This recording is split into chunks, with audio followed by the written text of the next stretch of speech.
O tema da nossa mensagem no programa Voz da Esperança de hoje: fogo e glória. Quero conversar com você hoje, através da palavra, sobre avivamento.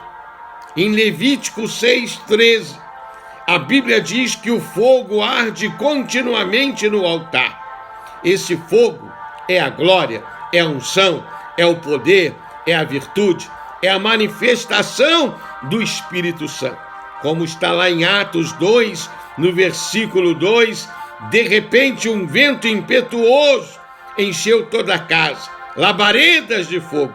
Fogo e glória fala de avivamento, fala de igreja cheia do Espírito Santo, conversão, salvação de almas, cura divina, libertação, batismo com o Espírito Santo. Porque Jesus é o mesmo ontem, hoje e será para todos sempre. E o próprio Jesus fala em João 7:38, aquele que crê em mim, como diz as Escrituras, do seu interior fluirão rios de águas vivas. Esse rio de unção é o poder do Espírito Santo na vida do crente, na vida da igreja. Mas é preciso crer em Jesus, como a Bíblia ensina, como a Bíblia revela, está firmado na verdade. E hoje, então, falando de fogo, glória, unção, poder, avivamento, quero falar de um avivamento registrado na palavra em 1 Reis, na história do profeta Elias. 1 Reis, capítulo 18, fala do duelo, do desafio do profeta Elias aos falsos profetas, os profetas de Baal. Esse texto mostra a situação de Israel. Israel vivia uma crise econômica por causa da seca, uma crise espiritual, porque Acabe e Jezabel, o rei e a rainha, eles viviam debaixo de uma opressão maligna, e quando o ímpio governa, o povo geme. Então aquele povo vivia no engano, no sofrimento, na mentira, por causa da idolatria, da feitiçaria, dos profetas de Baal. Você acha que isso tem algo a ver com os dias de hoje? Se você pensar, se você analisar, se você buscar em Deus, muitas coisas o Senhor quer revelar ao nosso coração sobre essa verdade da batalha espiritual. A nossa guerra não é contra carne, nem contra sangue, é contra principados, espíritos dominadores. E Israel estava dominado pelo mal. Jezabel personifica a maldade, a idolatria, a feitiçaria, o levante do inimigo contra o povo de Deus. Ela perseguia os profetas, ela matava os profetas. Então Israel vivia nessa situação. Tinha religião? Tinha. Os profetas de Baal e todo aquele misticismo, muitos altares. Parece com algo que você conhece? Muitos altares, muitos lugares altos, com idolatria, com feitiçaria. E o povo sofrendo, e o povo numa situação de dificuldade. Aí entra em cena o profeta Elias.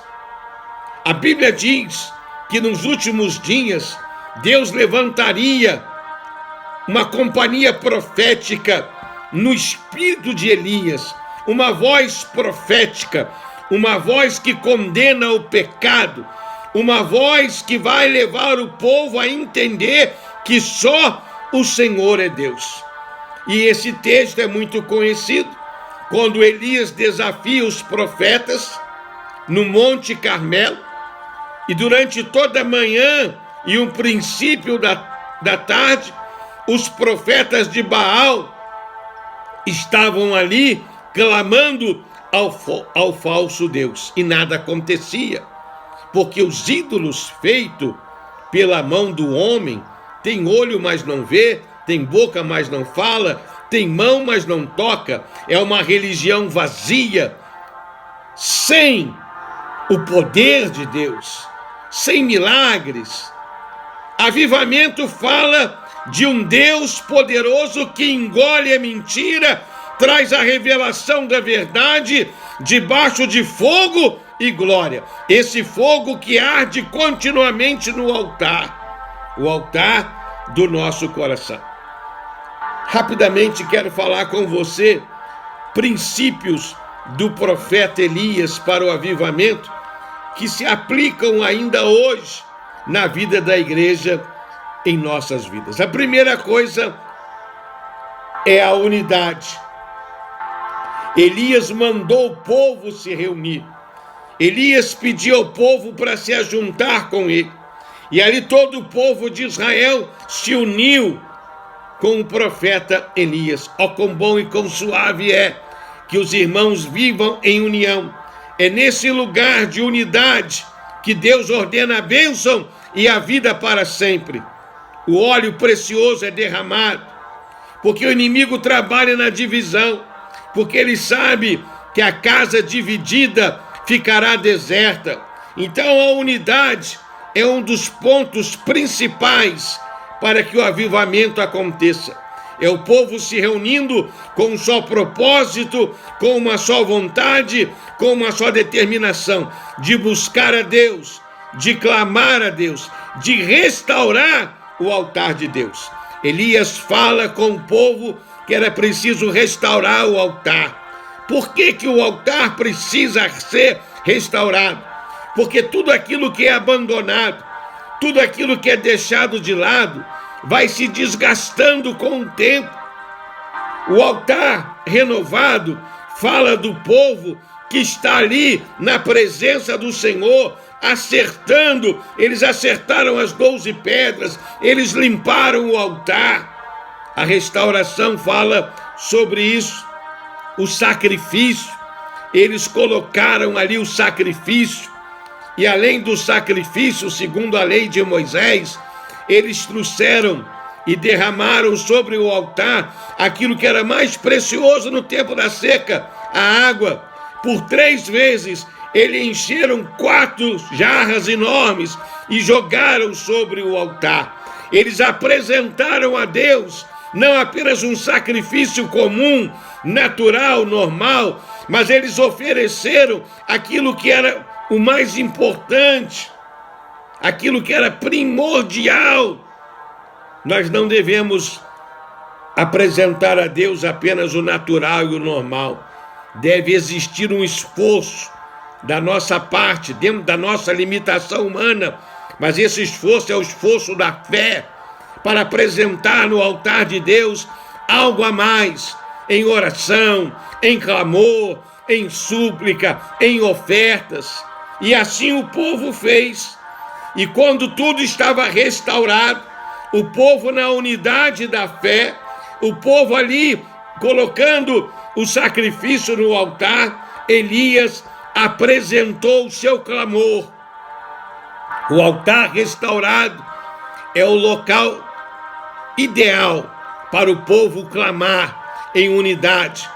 E Elias clamou e disse: Senhor, agora é contigo, manifesta a tua glória, derrama fogo no altar, libera a tua unção, para que todos saibam que só o Senhor é Deus. E Elias ainda se colocou na situação. Ele disse: para que todos saibam que só o Senhor é Deus e eu sou teu servo. Aí você conhece o texto, o versículo 38 fala que o fogo veio do céu, lambeu a água, queimou o sacrifício. Deus é um Deus vivo, um Deus que fala, um Deus que responde. Por isso o profeta Jeremias fala: clama a mim e responder-te-ei. Fogo e glória é a resposta de Deus para o clamor do seu povo. Quando o povo em unidade restaura o altar, busca a Deus com sinceridade, apresenta sacrifícios que são ofertas agradáveis ao coração do Senhor, Deus traz a resposta. O segredo do avivamento nessa palavra, nessa página da Bíblia de 1 Reis 18, nessa história tão conhecida. Os profetas de Baal, do mundo atual, eles não têm nada para oferecer a não ser mentira e engano, que produz dor, sofrimento, vazio existencial. Mas o Deus vivo, o Deus de Elias, o Deus de Abraão, Isaque e Jacó, o Deus vivo, o Deus poderoso, ele ainda hoje responde com fogo e com glória. No versículo 39 desse texto de 1 Reis 18, aí o povo junto com Elias declarava: só o Senhor é Deus, só o Senhor é Deus. Nesse tempo em que vivemos, de muita mentira, de muita hipocrisia e apostasia religiosa, Deus quer levantar homens e mulheres como Elias, que declarem a esse mundo perdido em trevas, debaixo do jugo do inimigo, porque o mundo jaz no maligno. Deus quer levantar uma igreja cheia do Espírito Santo, homens e mulheres que vão dizer ao mundo que só o Senhor é Deus, só Jesus é caminho, verdade e vida. Só Jesus tem um nome que se encontra acima de todo nome. Só o Senhor é Deus, só Jesus é Deus. Pare e pense, e muito mais Deus vai falar ao seu coração. Daqui a pouco, essa pequena mensagem vai estar no nosso canal do YouTube, programa Voz da Esperança, _ Ministério Céu, sendo bênção para você. Você pode compartilhar à vontade com seus amigos. Fogo e glória, o fogo que arde continuamente no altar. O fogo, a glória, é a unção, o poder do Espírito Santo. É uma igreja avivada, anunciando o reino de Deus com autoridade, curando enfermos, expulsando demônios e declarando que só o Senhor é Deus. Só Jesus é o Deus vivo. Só o Senhor é Deus na minha e na sua vida. Receba essa palavra, reflita e muito mais. Deus quer falar ao seu coração. O que a igreja precisa, o que eu preciso, o que você precisa é de avivamento, renovação do altar, para que Deus venha responder com fogo em nome de Jesus.